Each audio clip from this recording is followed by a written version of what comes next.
Bienvenidos nuevamente hoy, martes 20 de mayo, a las 30º jornadas de Torre Grande, que, como saben, este año giran en torno a nuestra localidad de los años 20.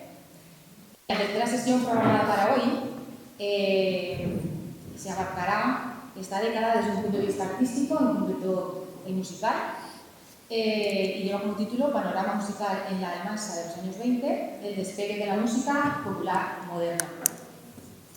Y esta tarde tengo el placer de presentarles a sus ponentes, evidentemente hermanos, José Antonio Hernández Bravo, Juan Rafael Hernández Bravo. No sé si este orden es por orden alfabético, ¿quién nació primero? Como prefieras. Bueno. Ambos son licenciados, son doctores en investigación educativa, con mención internacional por la Universidad de Alicante. Son también licenciados en pedagogía y diplomados en magisterio de música.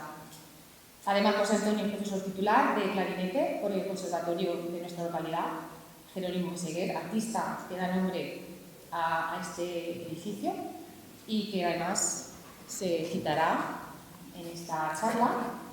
Descubriremos algunos datos durante la jornada sobre él. Y por su parte, Juan Rafael es profesor superior de trompa por el Conservatorio Superior de Alicante, Óscar Esplá. Los dos ejercen como maestros de educación primaria y de música en el CEI Príncipe de Asturias y también como profesores asociados en la Facultad de Educación de la Universidad de Castilla-La Mancha en Albacete, también formando a los futuros maestros. Han sido coautores de artículos y libros dedicados a la educación y también a la historia local.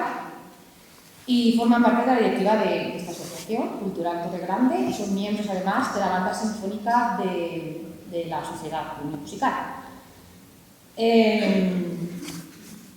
Hoy los músicos amantes de la música y de la historia local que nos reunimos aquí, pues vamos a disfrutar de esta sesión. Conozco que ambos trabajan con mucha rigurosidad y minuciosidad y además tratándose de investigación. Y además me consta que esta tarde vamos a descubrir datos que llevan desgranando sobre esta década referente a la música en nuestra localidad. Vamos a ver acontecimientos, innovaciones tecnológicas, figuras locales, nacionales e internacionales que de alguna manera pues, influyeron definitivamente para el despegue de cambios y influyeron pues, en la música de nuestra localidad. Pues poco más. Pues espero que disfrutemos todos y sin más dilación damos paso a vuestra charla.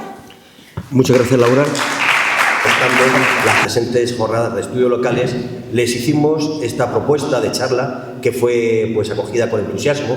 Y es que en esta ocasión, esta tarde, vamos a hablar sobre dos temas que nos apasionan, como son la música y la historia, y además lo vamos a hacer desde una perspectiva de maestros, de tal forma que vamos a plantearnos numerosas cuestiones y, sobre todo, vamos a tratar de dar claves de la forma pues, más sencilla posible sobre este periodo histórico tan lejano, pero cuyos ecos musicales resuenan hoy en día.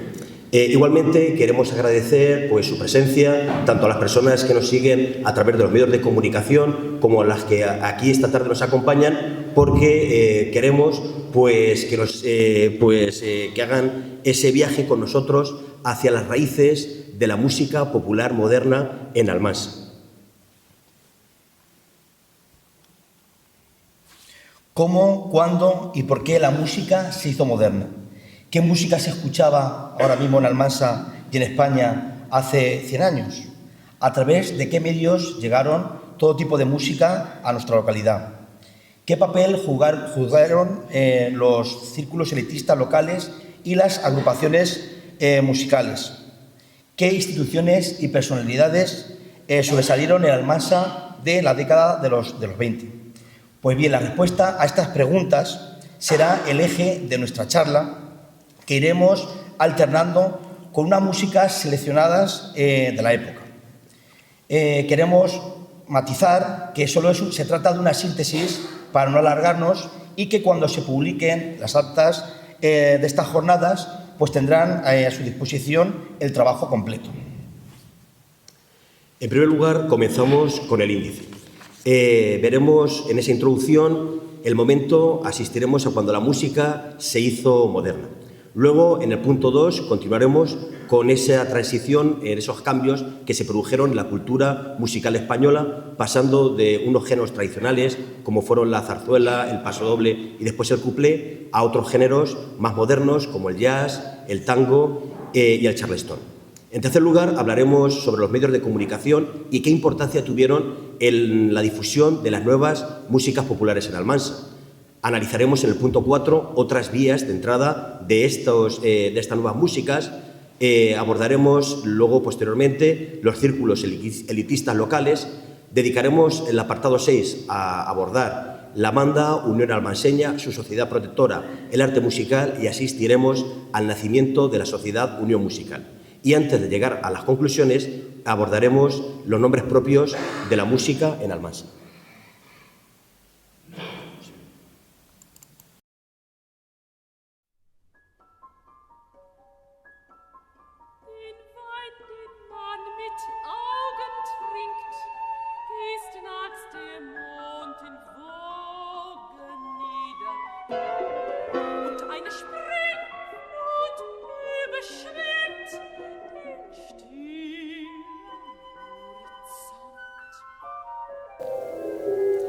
Los felices, los dorados, los locos años 20.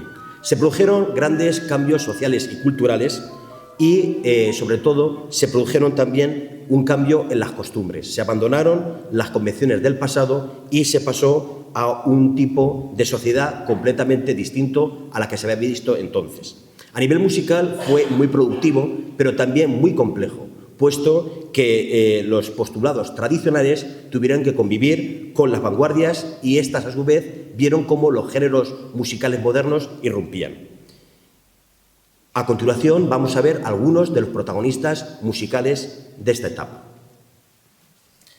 En las imágenes pueden ver 4 personalidades destacadas de aquella época. Número 1, encontramos al famosísimo Gustav Mahler. Como algunos sabrán, se encuadra dentro de la época del posromanticismo, que fue una corriente que siguió los postulados del romanticismo del siglo XIX y se alargó hasta la mitad del siglo XX. Seguía una música tonal, con melodías y exaltación de los sentimientos.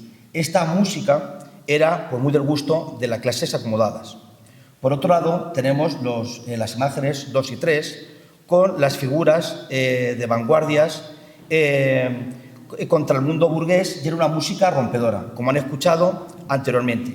En número 2 encontramos a Arnold Schoenberg, de la Segunda Escuela de Viena, y fue el creador de la tonalidad. La tonalidad fue un movimiento opuesto a la tonalidad, con grandes saltos, armonía lógica y ausencia de forma musical. Como han escuchado, resulta extraño al oído.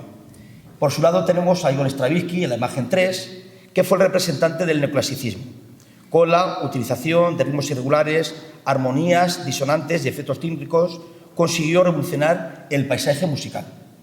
Y si bien de estas 3 imágenes, igual solo personas o expertos, a lo mejor la materia lo han conocido, seguro que el número 4 le resulta más reconocible, y es que se trata del gran famoso músico de jazz, Louis Armstrong.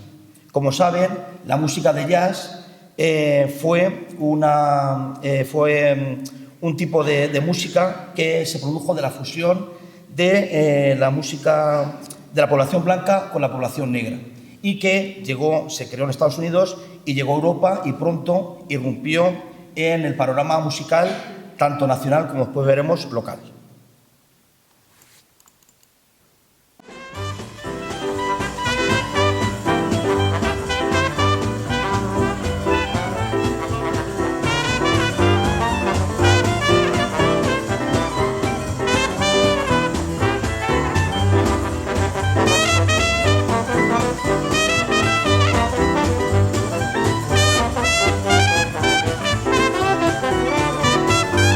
Todas las tendencias y estilos convivieron durante estas primeras décadas del siglo XX, vamos a centrarnos esta tarde en la música popular moderna, por la revolución que supuso entonces y por su trascendencia para la historia de la música y, como decíamos antes, porque su influencia sigue vigente en la actualidad. Los nuevos géneros eran una música de importación, que habían llegado hasta España procedentes de capitales europeas como Londres o París y que a través de esas grandes ciudades como fueron Madrid o Barcelona llegaron a las localidades de provincias por entonces como Almansa. Y todo ello fue posible gracias a la invención de la radio y a la comercialización de los aparatos fonográficos, que lograron la difusión en masa de la música. En esta época vamos a asistir al nacimiento de un nuevo fenómeno como fue la música como un bien de consumo. Cambios en la cultura musical española. ¿Qué tipo de música se escuchaba en la España durante estos años? Pues en estas primeras décadas del siglo XX, la música folclórica fue la gran protagonista. Esta música hundía sus raíces en el nacionalismo musical del siglo anterior y gozaba de la simpatía del pueblo, puesto que trataba melodías cercanas a ellos. En palabras del compositor nacionalista Julio Gómez, y abro comillas, la música que más se reproduce es la que más gusta y se hace popular. Pero no hay que confundir. Música popular no solo es la que nace en el pueblo, sino la que éste se apropia, porque el compositor ha acertado a traducir en sus obras el sentir musical de las multitudes. Y cierro comillas.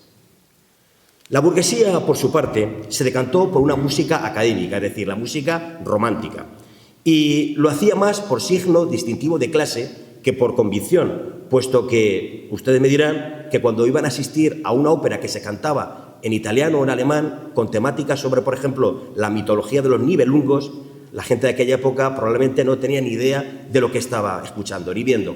Pero eso sí, iban a esos espectáculos para ver a los demás y, sobre todo, para que los demás los vieran a ellos. Volviendo a los géneros populares por excelencia, durante esta época podemos destacar el pasodoble, la zarzuela y posteriormente el cuplé, que representan la identidad cultural española.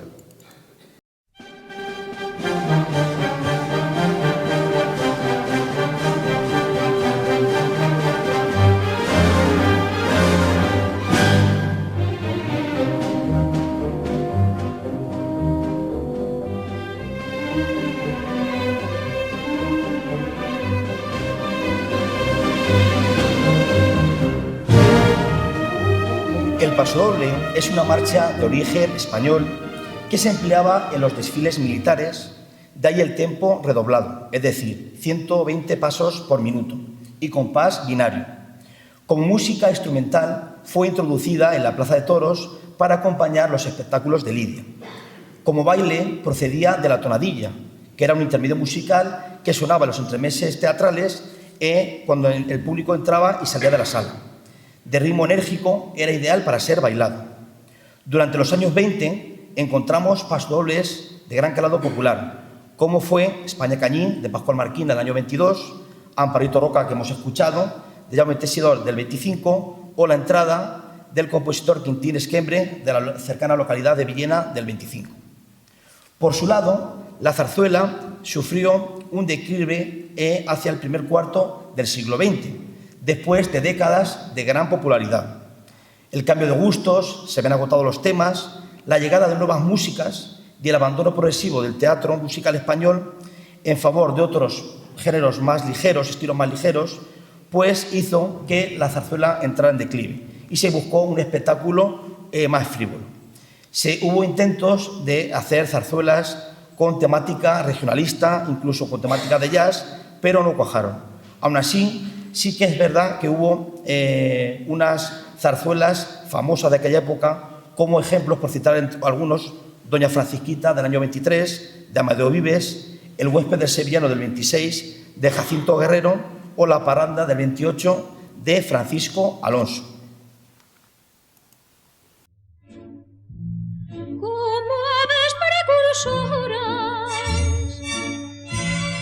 de primavera, en Madrid aparecen las violeteras que pregonando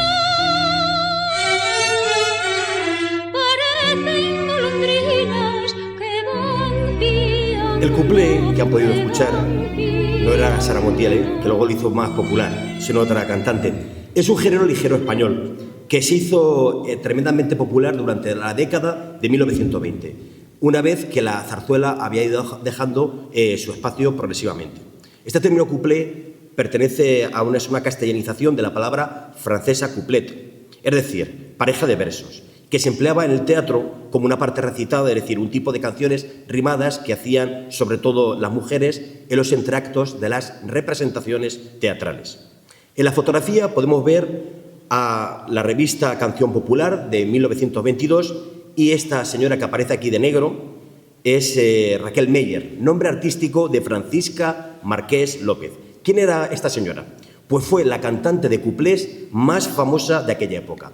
Su popularidad no solo se dio en España, sino también a nivel internacional. Y fue tan grande que podría compararse a la que tiene hoy, por ejemplo, la cantante Rosalía, que todos conocen. Tal fue su estrella que en los años 20 incluso llegó a hacer cine. Y además, paradojas de la vida, la gente se acolbaba para ir a verla al cine, para ir a verla cantar. Pero es que las películas eran mudas. Cosas de estas que pasan solo cuando se produce ese fenómeno fan. Entre sus logros, Raquel Meyer estrenó obras como La Violetera, que hemos visto, de José Padilla, y también El Relicario, un pasoble que también había hecho José Padilla en 1914, pero que se había reconvertido en canción al añadirse letra, y que fue reestrenado por la artista vestida de negro y con mantilla, tal y como pueden ver en esa fotografía de las revistas de la época. Hacia 1925 había grabado más de 200 discos y en 1926 su gira por Estados Unidos la encumbró a la cima de su carrera. Aquí la podemos ver en la portada de la revista Times, en abril de 1926, con su típica mantilla negra, sin duda una imagen tremendamente exótica en tierras norteamericanas. Amadeo Vives dijo de Raquel Meyer: Raquel Meyer es sobre todo unos ojos, un gesto y una voz. Tiene a veces algo de sol y de luna, de clavel y de rosa, de ferial, serenata y pavana. Es una feliz mezcla de pasión, sentimiento y fantasía, de mujer de carne y mujer de ensueño.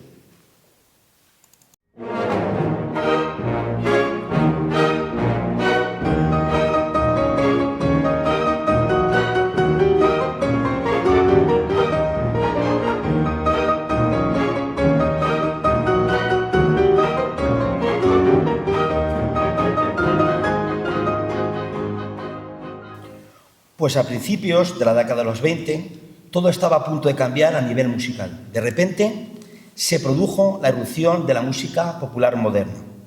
El jazz desembarcó en Europa, procedente de Estados Unidos, de la mano de Paul Whiteman, famoso director de orquesta y figura imprescindible en la difusión de este nuevo género. Whiteman había descubierto a George Gershwin, que hemos escuchado su famosa obra Rhapsody in Blue, y fue Gershwin el que unió la música clásica con el jazz de forma magistral. En la primera fotografía podemos ver un músico de jazz y a pie de foto se lee: muchachas norteamericanas oyendo la música de la nueva danza jazz que ha venido a reemplazar el foxtrot y el fingerstep ejecutada por su autor. Se trata de un dato muy revelador porque es la primera vez que se habla en España el término jazz, concretamente en enero de 1918 en la revista Mundo Gráfico, que la define como un nuevo baile, algo masivo que el foxtrot y menos complicado que el tango. El jazz, por lo tanto, llegó como una música novedosa de baile. Las primeras actuaciones que se tiene constancia que hemos encontrado son orquestas de jazz en el Hotel Palace en Madrid en octubre de 1919. La segunda imagen se trata de un disco de Louis Armstrong a la corneta, con la banda de jazz de King Oliver, interpretando Canal Street Blues. Su verdadera expansión, el jazz, se debió a los discos y principalmente a los catálogos que había de la música de jazz. Se trataba de discos de 78 revoluciones por minuto y superventas de aquella época fue la Original Dixieland Jazz Band.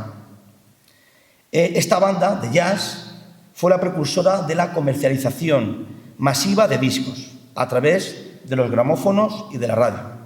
Y se produjo un fenómeno circular, es decir, se vendían discos, la gente los consumía, demandaba más discos y se volvían a grabar más discos. Por lo tanto, esto fue como la música popular se extendió rápidamente entre el público.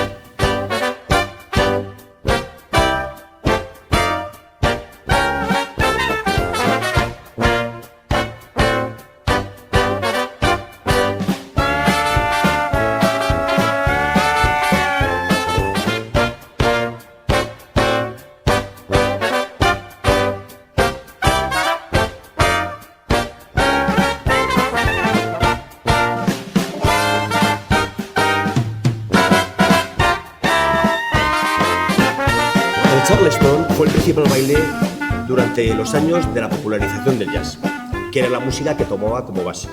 De origen afroamericano y portuario como el jazz, había surgido en la capital de Carolina del Sur, en Charleston, y se caracterizaba por un movimiento enérgico de brazos y piernas. El Charleston, como se decía en castellano, representaba la despreocupación, la locura y la liberación de la mujer, al poderse bailar en solitario, y una idea que hemos tratado de mostrar en este cartel de las jornadas de estudios locales a través de la silueta de una bailarina de Charleston.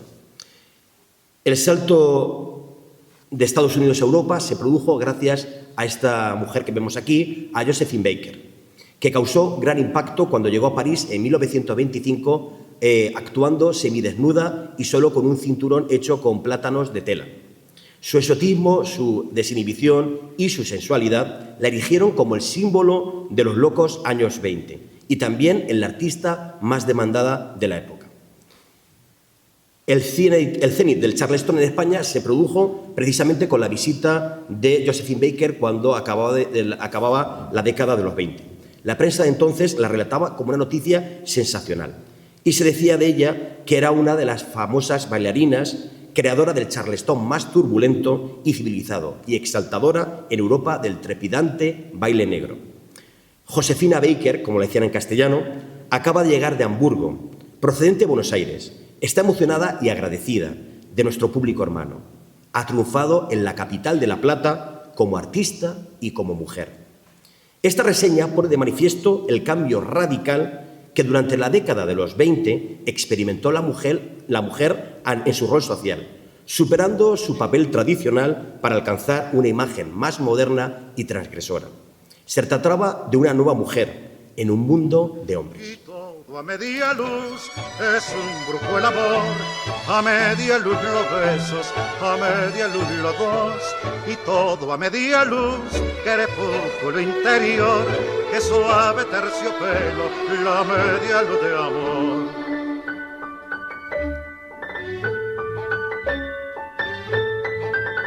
Otra de las músicas populares de gran éxito fue el tango.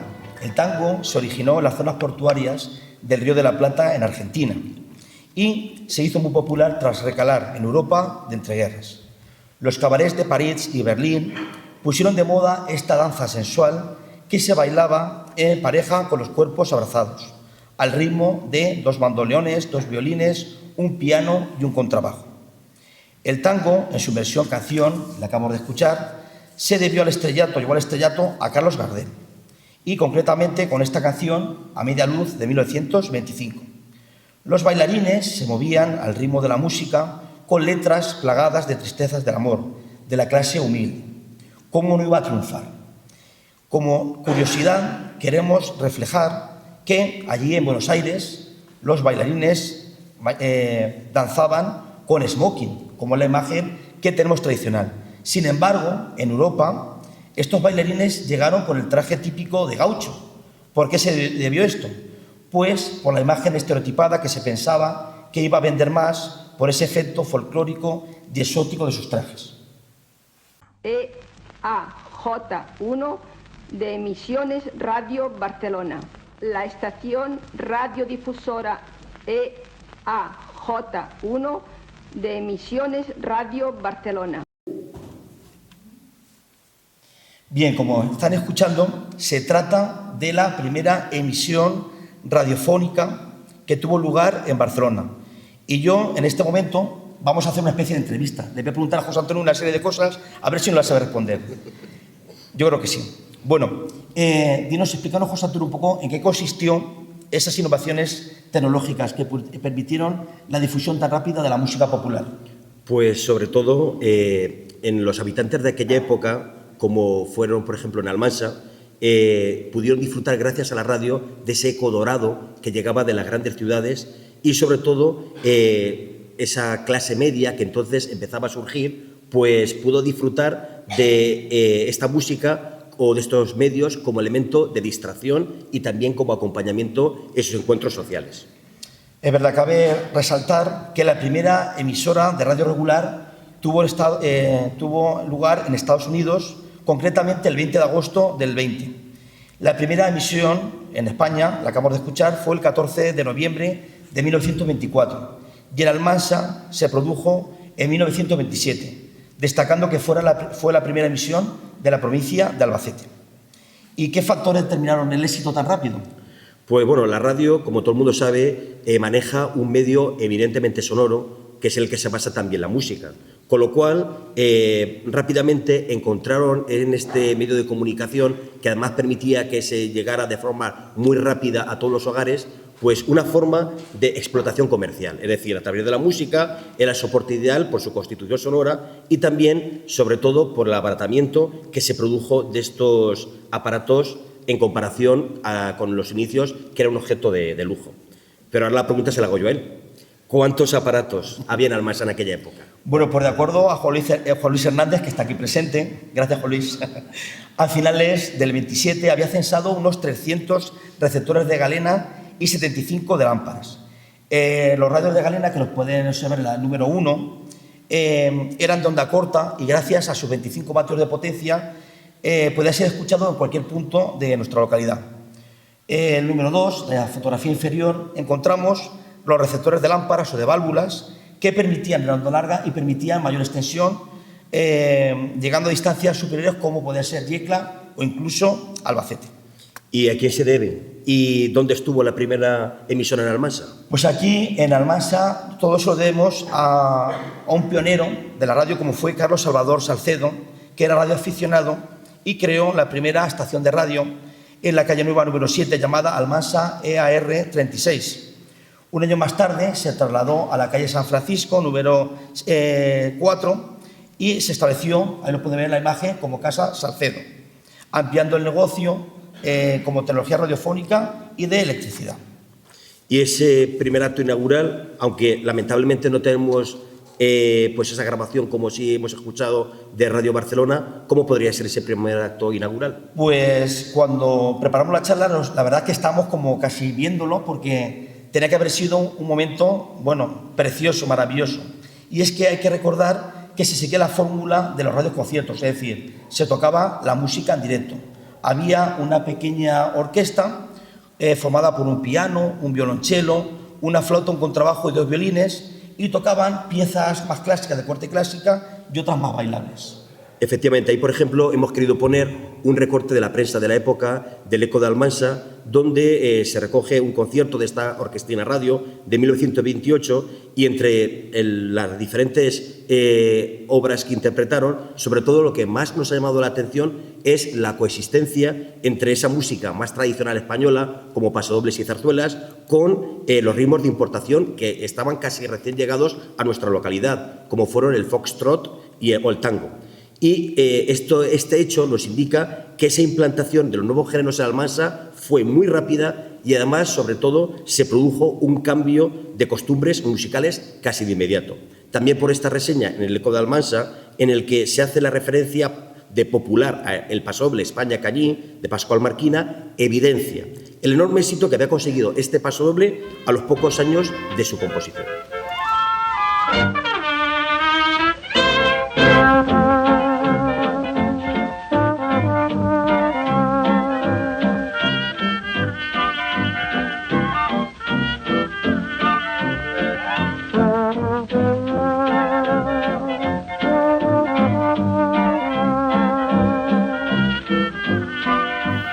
Además de la radio, la otra vía para la llegada de estos nuevos géneros musicales a Almansa fueron los aparatos reproductores de discos, que recibieron diversos nombres, algunos de ellos conocidos como fonógrafos y gramófonos, que eran los más habituales.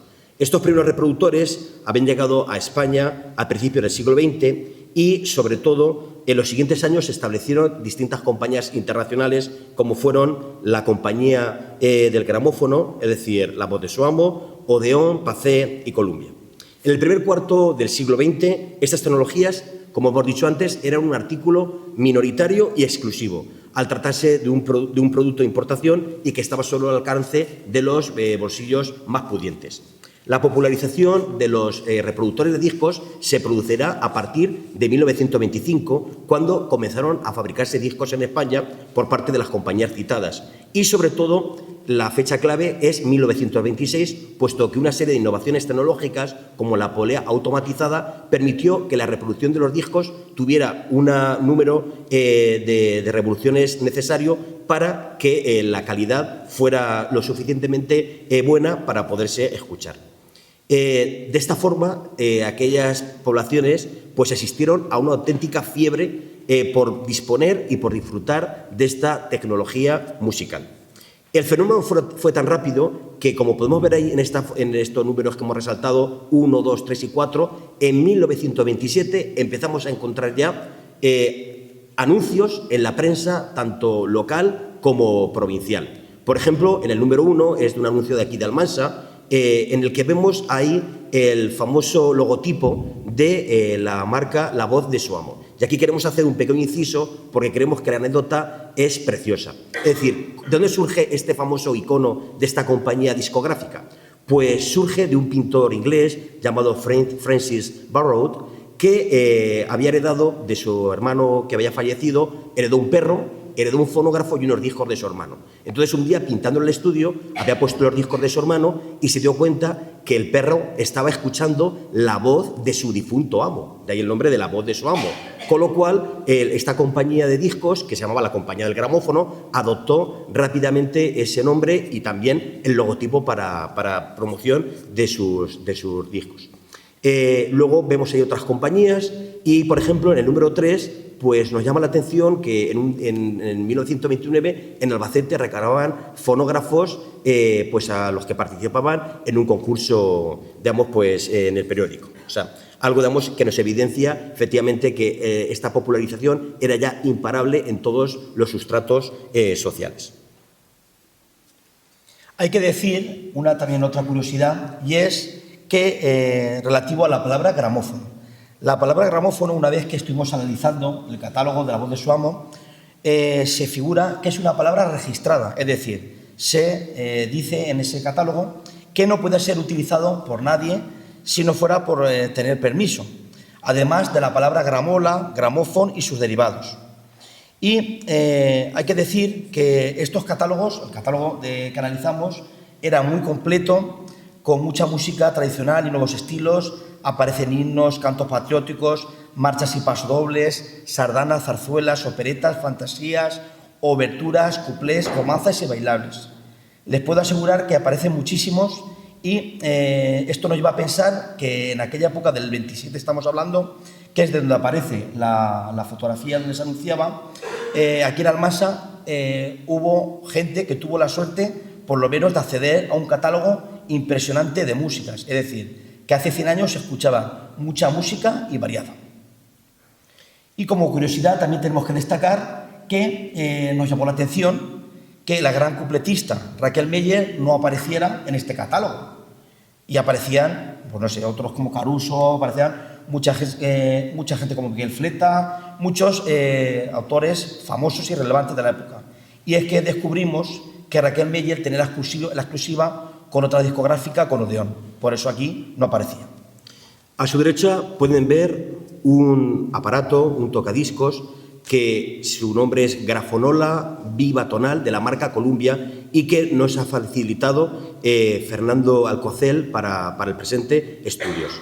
Este tocadiscos se accionaba dándole cuerda con una manivela y llama la atención que carece de esa llamativa pues bocina que vemos ahí en la parte de ese gramófono de la izquierda, y es que este reproductor portátil, hacia 1925, ese objeto tan aparatoso que era esa bocina amplificadora, había dejado de usarse y se había cambiado. Ahí tienen abajo un plano detalle del cabezal donde viene el nombre de Grafonola, y ahí estaba la aguja lectora y una membrana interior que se encargaba de amplificar el sonido. Y aquí yo creo que tenemos un pequeño tesoro, bueno, tiene un pequeño tesoro Fernando Alcocer, que también nos lo ha facilitado para este estudio. Vemos aquí un extracto de los discos que se escucharon en la Almansa de los años 20. Encontramos zarzuelas, encontramos discos de flamenco y en la parte superior izquierda encontramos un disco de Raquel Meyer, que también se escuchó aquí en Almansa, como no, con la marca Odeón.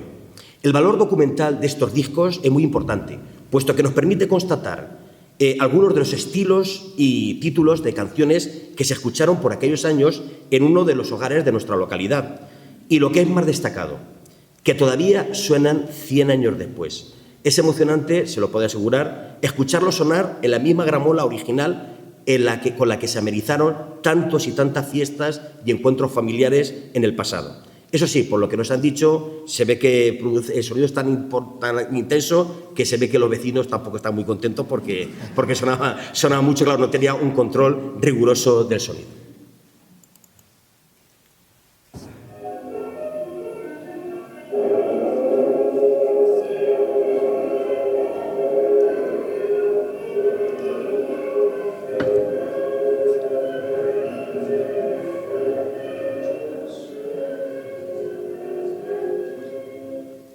Acabamos de escuchar una grabación que nos envió gustosamente Fernando con el reproductor que ha dicho José Antonio, y es de la verbena de la Paloma de Tomás Bretón, que era de muy del gusto de aquella época.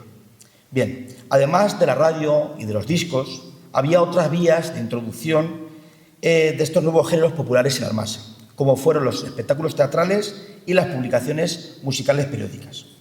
De los espectáculos teatrales que recibía Almansa procedían de grandes ciudades e incluían nuevos géneros mezclados con las músicas populares.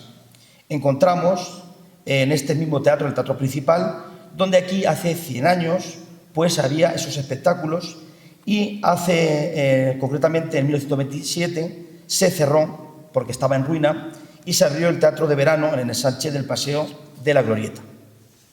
Entre estos espectáculos del Teatro Principal hemos encontrado bastantes, hay zarzuelas, varietés, canción ligera, flamenco y bailables. Así, por ejemplo, por citar, en el año 24 la compañía Trus Thalia representó en Ceras de Cabaret al más puro estilo de los Felices 20, así lo recogía la prensa del momento, pero no tuvo éxito. Sin embargo, unos meses más tarde sí que triunfó un espectáculo que combinaba varietés con bailarinas, cantos regionales, zarzuelas y cuplés. Al parecer, pues las escenas de cabaret no gustaban tanto a lo mejor por su carácter transgresor y sí, en cambio, el siguiente espectáculo que era más del gusto de aquella época, siguiendo esos valores tradicionales.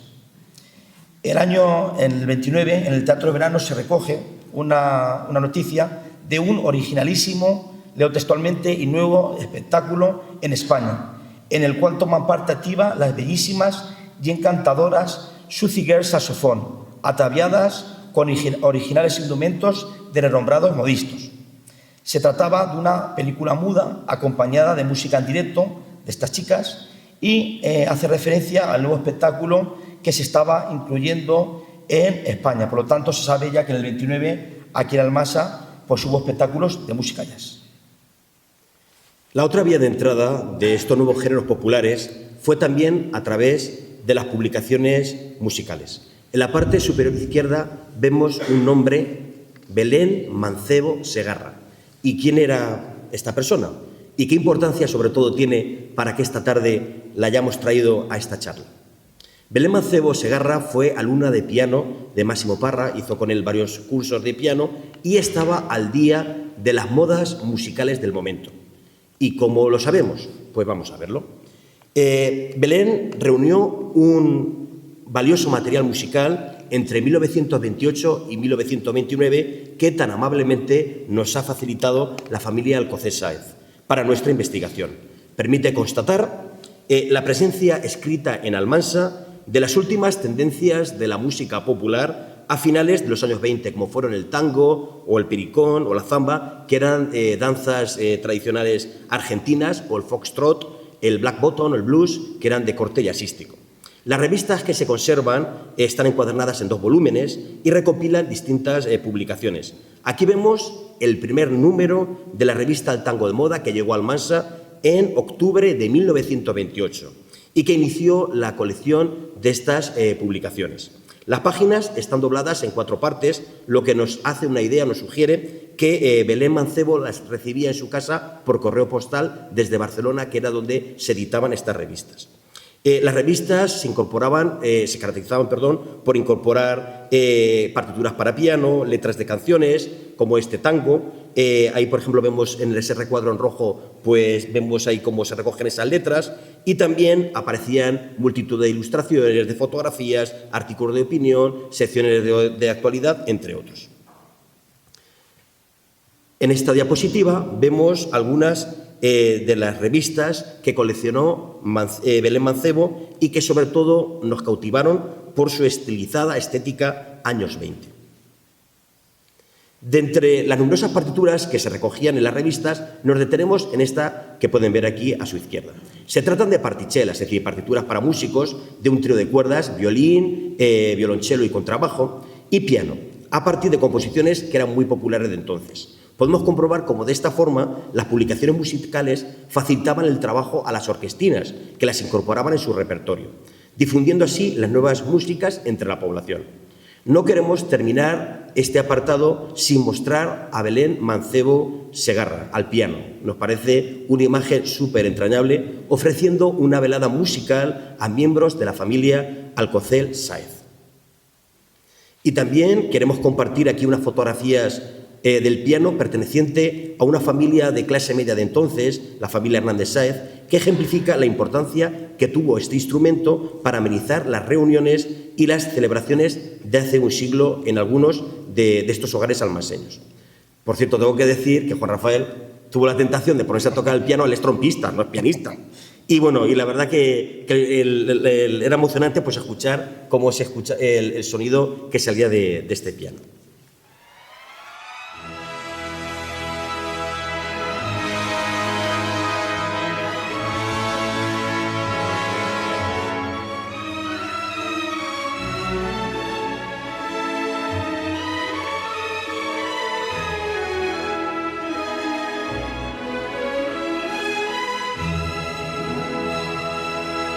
En enero de 1929 se hizo un concierto muy especial en el Casino de Albacete.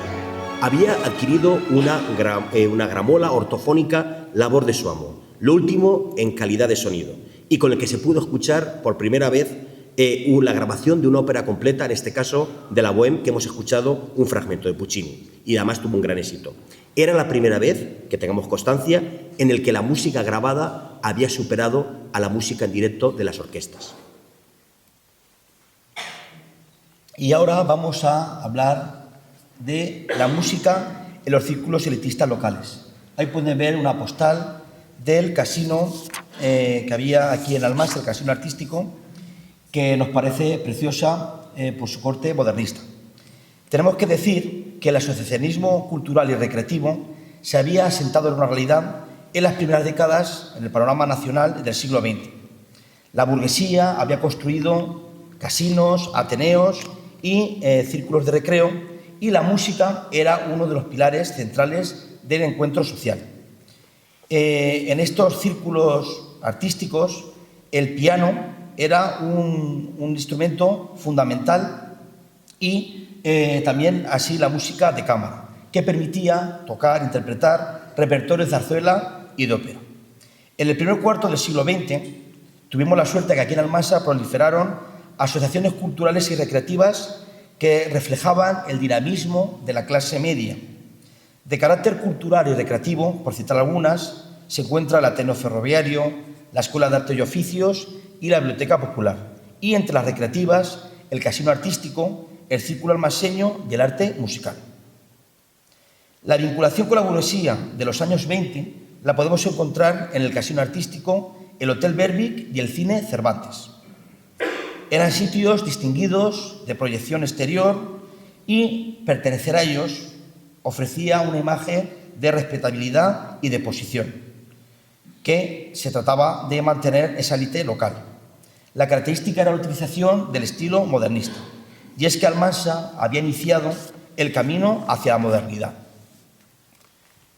En esta imagen que ha recreado José Antonio del café del Casino Artístico, no la ha hecho con inteligencia artificial, sino con inteligencia artística, con muchas horas, ha querido reflejar, hemos querido reflejar cómo podría ser volver a ese momento de hace 100 años, cómo podría haber sido ese casino.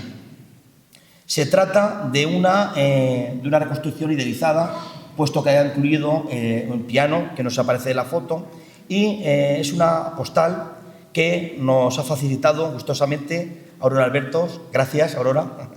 Y a partir de ella, José Antonio ha reconstruido, ahí se puede observar cómo eran las sillas y casi se puede respirar, que si podemos hacer un viaje hacia este edificio. El edificio, de carácter modernista, se encontraba en la calle Progreso, actual Pablo Iglesias, y allí estaba el primitivo taller de los Colón. Tenía una situación ideal, puesto que era una calle perpendicular a la avenida principal, una de las calles principales de la calle, como saben, de Virgen de Belén, y estaba cerca de los círculos de poder del ayuntamiento y de la iglesia de la Asunción. Además, el edificio se colocaba en una calle estrecha, por lo tanto, ofrecía una imagen, un efecto majestuoso, puesto que sobresalía por encima de otras edificaciones. En la planta baja, que es la que pueden ver, se encontraba la sala del café, y ahí pues había música en directo. Posteriormente, como sucedió en el casino de Primitivo de Albacete, también música grabada. En la primera planta estaba el salón de baile y había por distintos espectáculos en los que se reunía lo más granado de la sociedad almaseña de la época. Investigando otras imágenes, ahí encontramos el Casino Liberal de Algemesí, una localidad valenciana cercana al Almansa, que en aquella época, del año 20, contaba con una población similar. Ahí sí que se puede observar el piano de cola que había, con lo que nos lleva a pensar que en Almansa también hubo un piano o de pared o bien de cola. El piano era un instrumento fundamental y ahí encontramos la figura de Marcelino Martínez Yáñez, que ofreció un concierto de piano y causó tanto furor por sus dotes musicales que eso le llevó a elegirlo como director de la banda de Almansa. Ramona, ya oí la esquila en la misión. Ramona, está cantando nuestro amor. Te abrazo, tu abrazo, bendita nos amáis sin se amar, y siempre pensarás.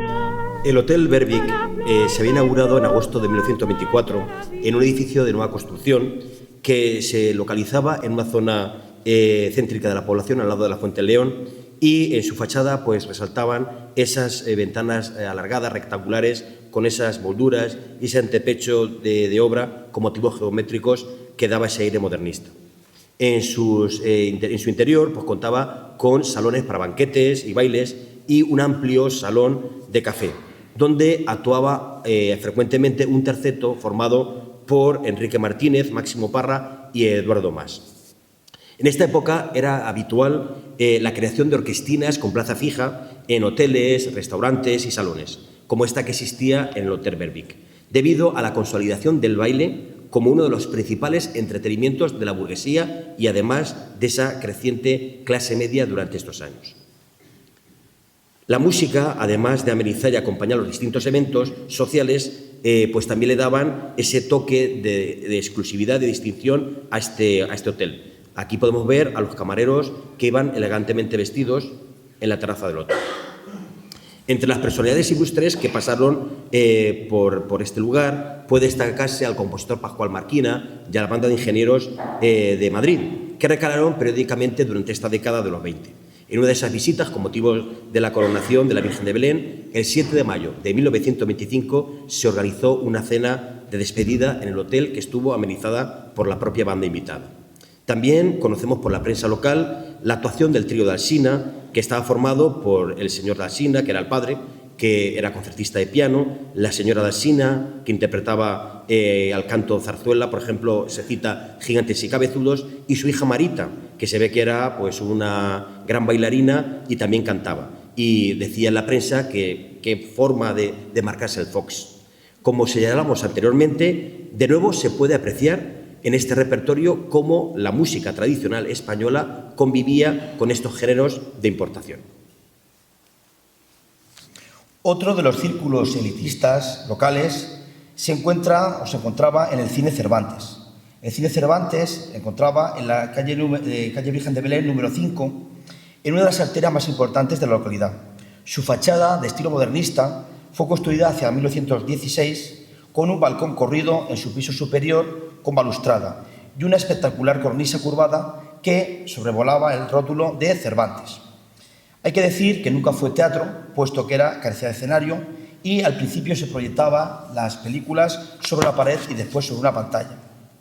Las películas eran mudas y había música en directo, que disimulaba el ruido de la máquina del cinematógrafo y potenciaba la narración visual. En el Cine Cervantes, la tarea de tocar esta música corrió a cargo de Batila Toledo Vizcaíno, que era hija de los gerentes. Batila interpretaba las piezas con el piano y en el libro de Emilia Cortés, El cine en Almansa, se recoge una fotografía del piano del cine que está inventariado hacia 1919 y que pertenece a Alfredo Calatayud. Además de este piano, interpretado por Batila, había un sexteto de músicos. Esto nos lleva a pensar que solo una pequeña población, los que más tenían un nivel económico y social más alto, podía permitirse el lujo de pagar una entrada para ver música en directo. Entre los músicos del sexteto destaca del Cine Cervantes Jesús Sáez Cuenca, que era violinista aficionado y más tarde encargado general de los Canzados Coloma. Jesús Sáez colaboró con otras orquestinas de la localidad durante los años 20 y se sabe que tocaba en veladas del Casino Artístico. Ahí se ve en las imágenes una bayeta bordada con su nombre que nos ha parecido preciosa. El Cine Cervantes también se empleó como salón de fiestas, puesto que tenía una situación muy céntrica. En la planta superior había un salón de baile en el que la prensa de la época recoge que acudía lo más florido de la juventud almanseña. También se dice que el sexteto tan acertadamente dirige la simpática y culta profesora señorita Paquita Martínez, quien ejecutó infinidad de bailes con el acierto y el buen gusto que la caracteriza.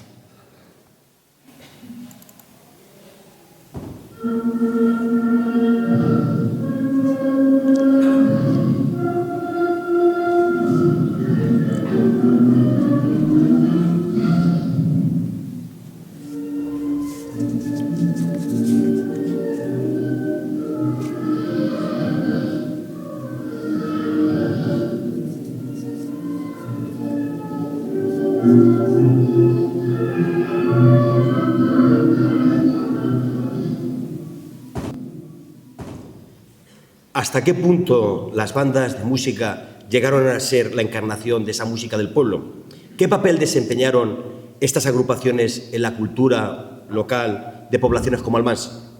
Desde sus orígenes, las bandas de música habían contribuido a cimentar la cultura popular en un momento en el que las clases humildes pues apenas lograban subsistir y no tenían otra forma, otras oportunidades de acceder al ocio y a la diversión. Formaban parte de la vida cotidiana de las poblaciones y eran la manifestación más cercana a la esencia del pueblo, en contraposición con la llamada música culta, que era más practicada por las élites. En su faceta festiva, las bandas estaban presentes en conciertos, verbenas, actos religiosos, desfiles, pasacalles y sobre todo tenían una gran función social y pedagógica. En Almansa actuaban en el kiosco que se había levantado en el Jardín de la Glorieta al aire libre en 1905 y es un kiosco que estuvo hasta esa década de principios de los 20, cuando se remodeló esta zona. Aquí tenemos esta postal histórica del kiosco con sus llamativos arcos de herradura. De acuerdo a Luis Alberto Martínez, en las páginas del Pasaje, finales de los 80, las primeras noticias de una banda estable en Almansa estarían en 1858, cuando se recoge un acta del ayuntamiento en el que se hablaba de la retirada de los instrumentos con el propósito pues, de crear una banda municipal.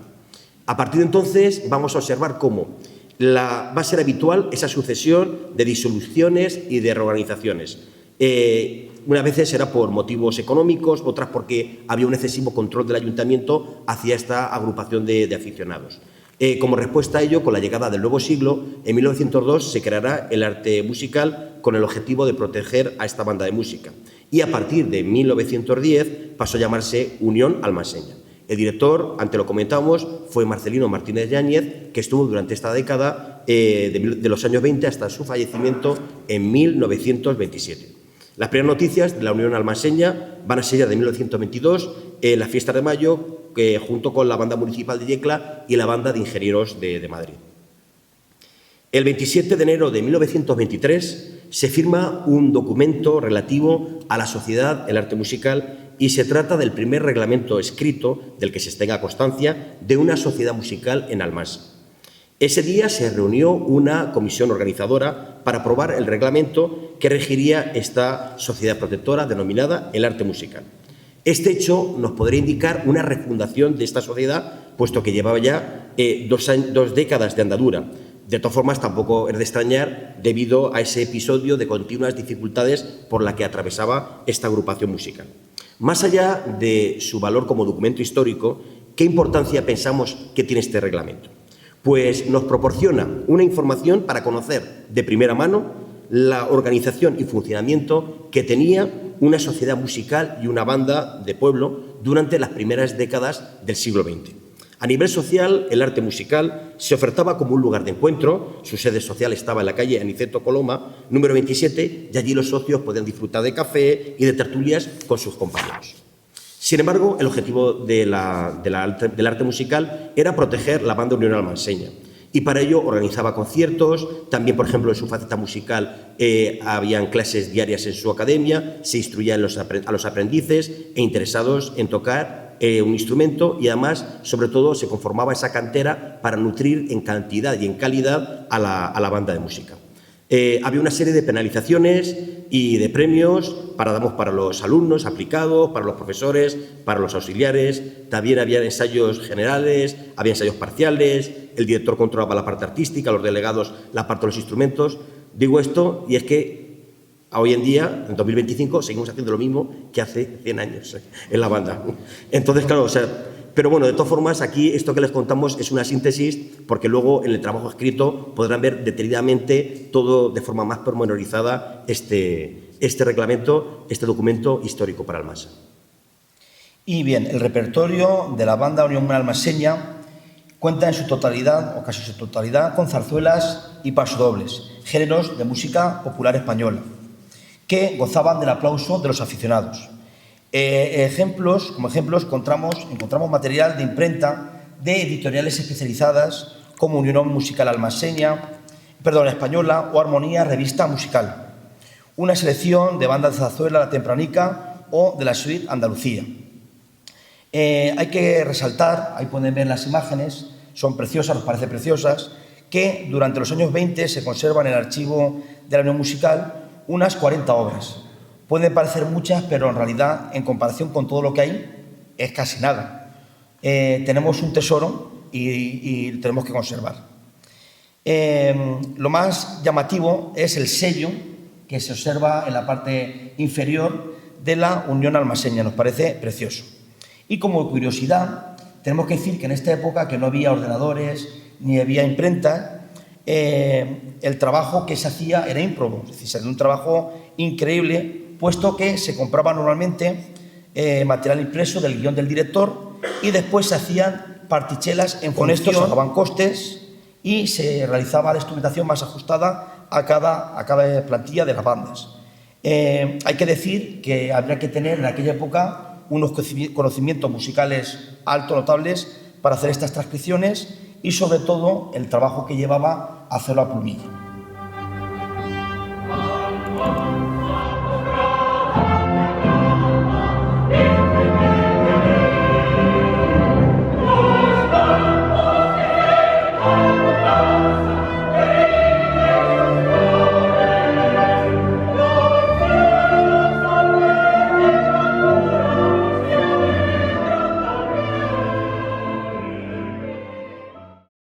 El hecho histórico más destacado de la década de 1920, sin duda, fue la coronación de la Virgen de Belén en 1925. Un acontecimiento que traspasó el ámbito religioso y que caló de manera profunda en la sociedad, la cultura y las tradiciones de la localidad. Al tratarse de una celebración de carácter popular, no es de extrañar que las bandas de música se volvieran omnipresentes a lo largo de estos días. Viendo el programa oficial de festejos, que también nos ha facilitado Aurora Albertos, llama la atención que, además de los lógicos actos religiosos, el programa está plagado de conciertos, de desfiles, de pasacalles, de veladas musicales, de dianas o de serenatas. De todos los actos que se hicieron durante estos días, ahí vemos arriba a la Unión Almanseña y debajo a la banda de ingenieros que durante esa época vinieron a actuar y que contrató el ayuntamiento para darle más realce a las fiestas. Sobre todo, tenemos que quedarnos, o nos hemos quedado, con el día 5 de mayo, que narraba las crónicas de la época en estos términos. Nos parece precioso. A las 8:30 de la mañana se celebró una solemne función religiosa, al término de la cual salió desde la iglesia de la Asunción la comitiva para participar en la procesión de la coronación con acompañamiento de todas las músicas. Ya en el altar efímero se procedió a la imposición de la corona de la Virgen de Belén al son de la marcha real, interpretada por todas las bandas, al que siguió el himno de la coronación de Pascual Marquina, cantado por más de 100 voces, y la música de la banda de ingenieros. Tras el regreso de la Virgen, ya coronada hasta la Asunción, se volvió a cantar el himno, esta vez interpretado por una orquesta.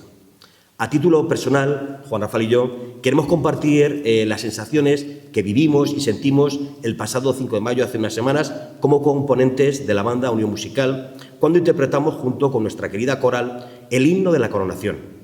100 años después ya no estaba la banda de ingenieros, ni esa masa coral que ven en la fotografía. Tampoco estaban las personas o la sociedad que fueron testigos de aquel momento histórico.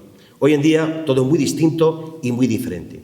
Por eso, para nosotros, fue tan significativo el gesto de Rocío Marquina, bisnieta del insigne compositor Pascual Marquina, que prestó por unos instantes a Martín Baeza, que le había cedido nuestro director Toni Peris, la batuta para que nos dirigiera la misma batuta con la que se interpretó el himno de la coronación hace 100 años. Pasado y presente se fundieron en un emocionante momento musical único e irrepetible. Muchos almanseños y almanseñas de la época participaron como cantantes en el himno de la coronación. En la posición central vemos ahí en ese círculo en rojo a Pascual Marquina, pero nosotros queremos resaltar un familiar nuestro.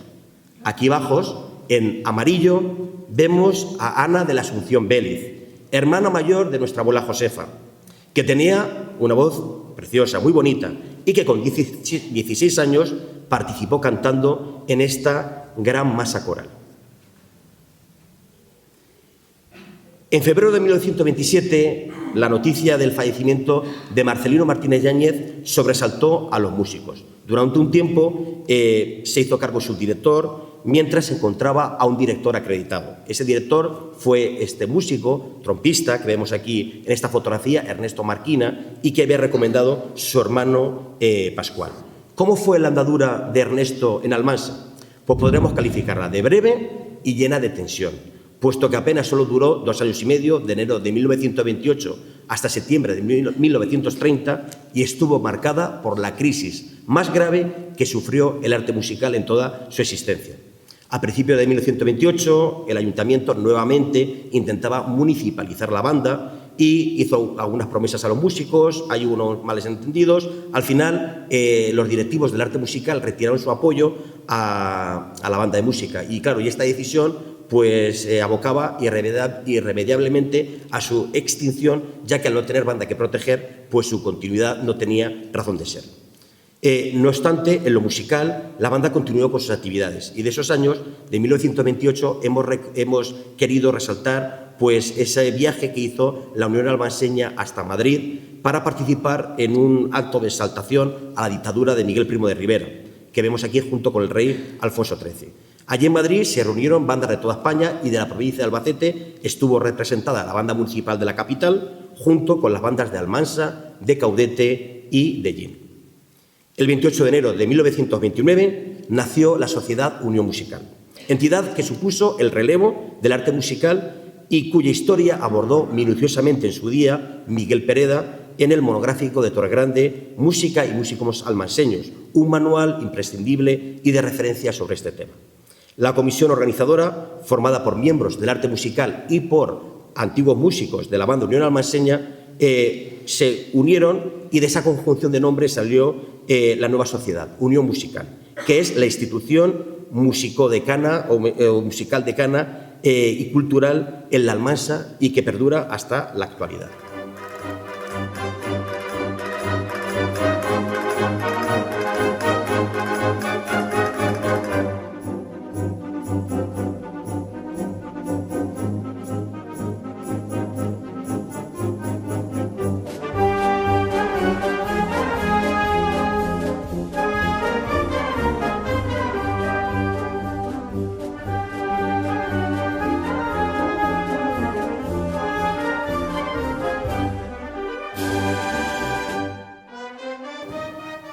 En estos años sobresalieron una serie de figuras que brillaron con luz propia, en ámbitos como la dirección, la composición, la docencia o la interpretación instrumental y vocal. Por su proyección pública y cultural, durante esta década sobresalen Pascual Marquina, Máximo Parra, Belén Cuenca, Enrique Martínez Milán y Jerónimo Meseguer. Aunque su historia es un poco más larga, nosotros hemos acotado para este estudio datos relativos al Almansa y a la década concreta de los años 20. Pascual Marquina Narro fue compositor y director de banda. Nacido en Calatayud, guardó una relación muy estrecha con Almansa durante toda la década de los 20, visitándonos periódicamente entre el 19 y el 29 con la banda de ingenieros de Madrid, como ha dicho José Antonio. Autor de numerosas composiciones, sobresalen tres de ellas: España Cañín, del año 1922, Ecos Españoles, que acabamos de escuchar, del año 1925, y El himno de la coronación de la Virgen de Belén, de 1925 también. Marquina era amigo del patronista de la fábrica de Coloma, José López de la Osa, y al que dedicó el célebre pasodoble, luego llamado, en un primer momento, Patronista Cañí y después España Cañí. Entre las claves, en el estudio que después podrán leer las actas, hemos hecho un análisis de su forma musical y por qué triunfó, y es simplemente porque recoge esa figuración de corchea con tresillos semicorcheas, una tonalidad que gusta mucho, unas melodías cortas, breves y el famosísimo intermedio entre un tema y otro del clarín o trompeta. Respecto al himno de la coronación de la Virgen, tenemos la gran fortuna que en el Archivo Histórico Municipal de Almansa se custodia el manuscrito original que fue donado por Mariano Marquina, nieto del compositor, en Almansa en el año 2000, coincidiendo con el 75 aniversario de la coronación de la Virgen de Belén. Hay que decir que el guión solo contiene la parte musical, puesto que la parte escrita, la de la poesía, la del poema, fue obra de Pedro Gil García, arcediano de la Catedral de Murcia, y es independiente. Por último, también recogemos de Ecos Españoles un análisis más profundo. Hay que destacar que el mismo compositor lo dedicaba textualmente a mi estimado amigo don Eugenio del Rey. Don Eugenio del Rey fue un destacado industrial del calzado y más tarde alcalde de Almansa por el partido Unión Patriótica entre el 19 de septiembre del 27 hasta el 26 de febrero de 1930. Bien, tenemos que decir respecto a estas tres obras relacionadas con el patrimonio cultural y musical de Almansa que de todas ellas, para nosotros, la que probablemente más valor tiene es el himno de la Virgen de Belén. Hasta ahora se pensaba que había compuesto Pascual Marquina dos himnos religiosos, uno en Almansa y otro para la Virgen de la Peña, que es la Virgen de Calatayud, pero en el transcurso de esta investigación, cuando quisimos indagar un poco para hacer un estudio comparativo, no para la presentación de esta tarde, sino para el trabajo escrito, pues nos encontramos con un gran misterio. Esa obra, me refiero a la de Calatayud, la de la Virgen de la Peña, no está por ningún sitio. Haciendo indagaciones, contactamos con la bisnieta, con Rocío Marquina, y bueno, pues también nuestros directivos de la banda contactaron también allí con la banda de Calatayud.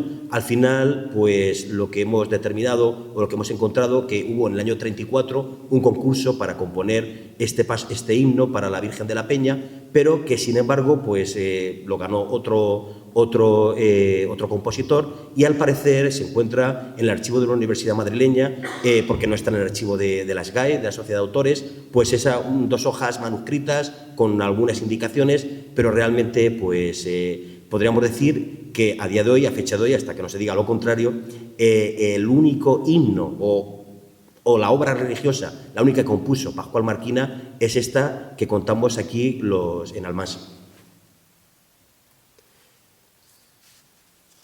Aquí tenemos estas fotografías de Máximo Parra y su mujer, de Belén Cuenca, que hemos extraído del trabajo que en su tiempo hizo su nieto Javier Pérez Parra.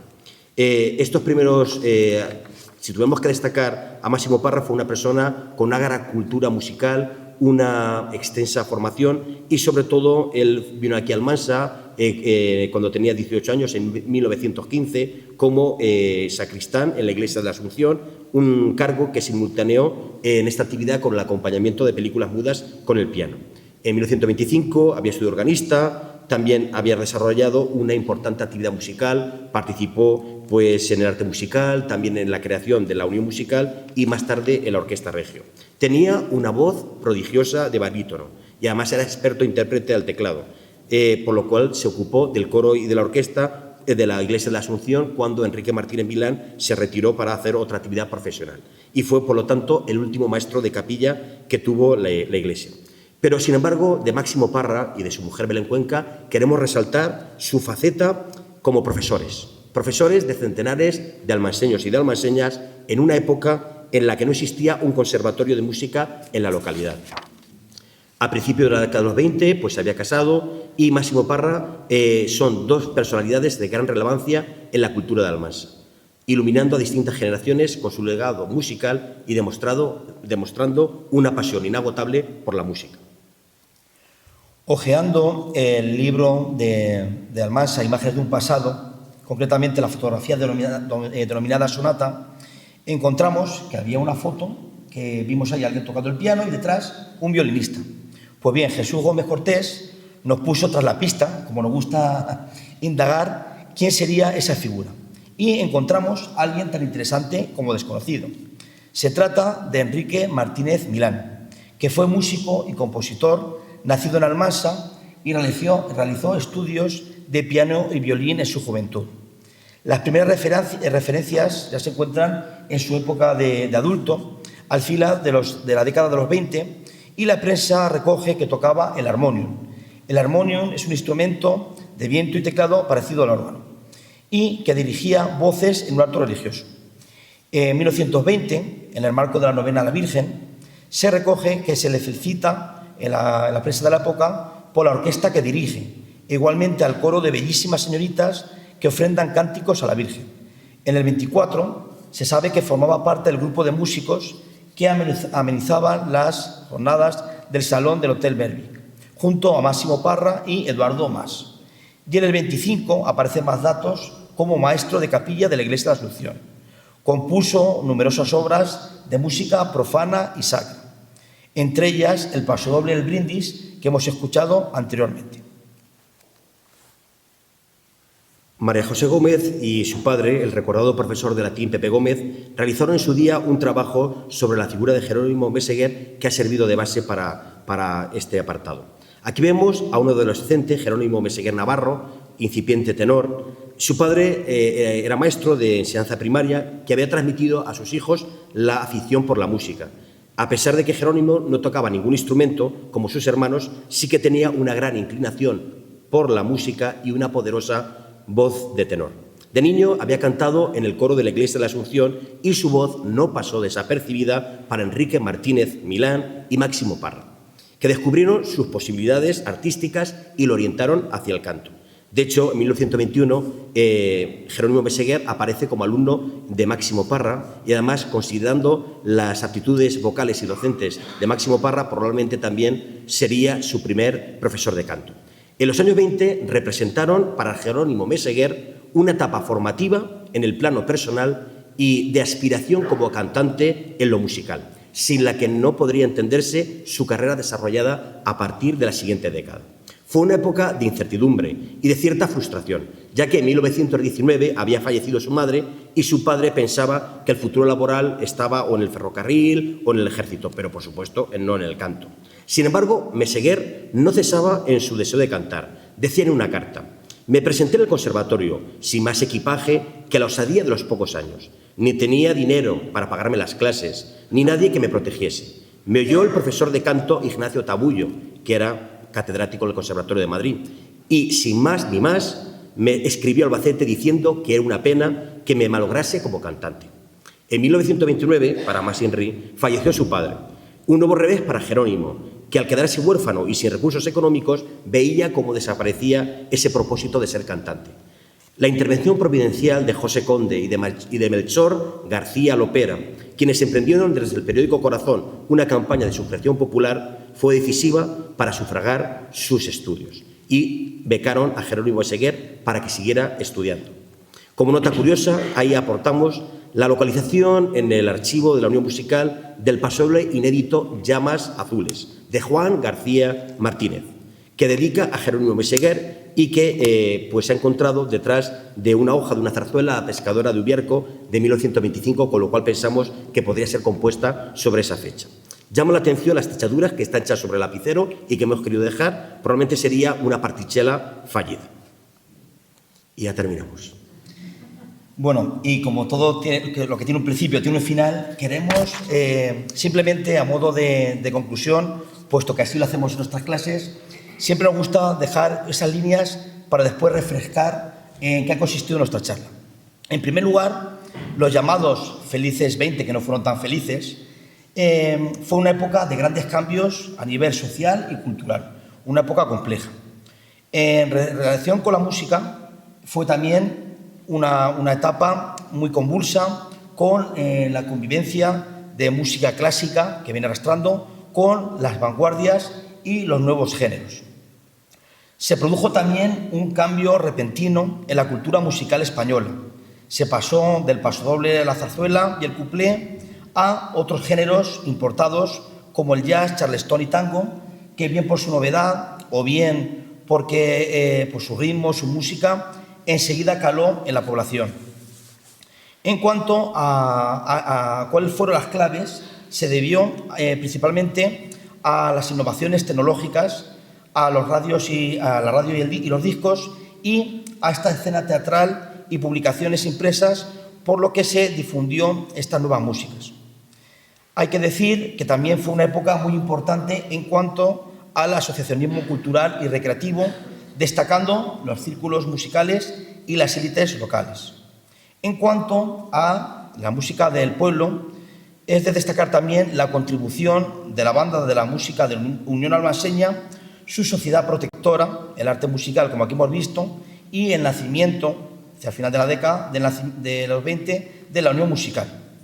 Y por último también hemos querido refrescar y traer a la memoria figuras tan relevantes en la música de gran calado a nivel local y algunos también a nivel nacional, como fueron Marquina, el matrimonio de Máximo Parra y Belén Cuenca, Martínez Milán y el incipiente cantante Jerónimo Meseguer. Y si empezábamos con unas palabras de agradecimiento, queremos también terminar con unas palabras también de gracias especiales, sobre todo a las personas que de una u otra forma pues, nos han ayudado a reconstruir el panorama musical de la Almansa de los años 20. Jesús Gómez, Joaquín Sánchez, Juan Carlos Banovio, familiares de Jesús Sáez Cuenca y en particular a Nati Hernández y a Fernando Alcocel, a Aurora Albertos, a María José Sánchez, Juan Carlos Navalón, Vicente Parra y Rocío Marquina. Y a todos ustedes, muchas gracias por compartir esta tarde musical con nosotros.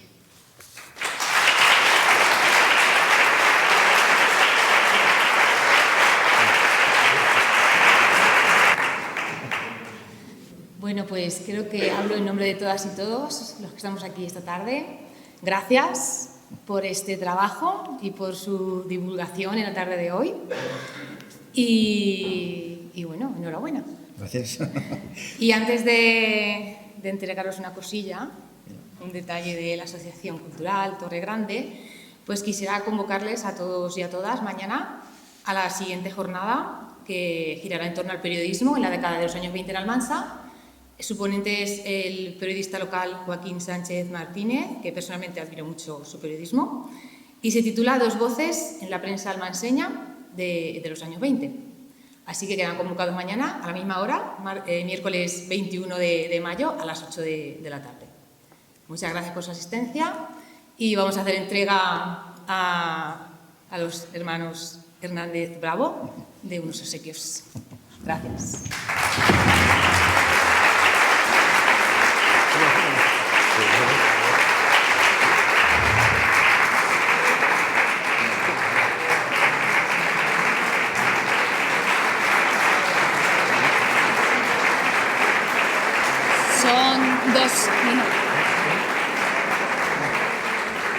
Son dos grados de Paulino Urbano, el credismo Paulino Urbano, y también hay unas cosillas aquí.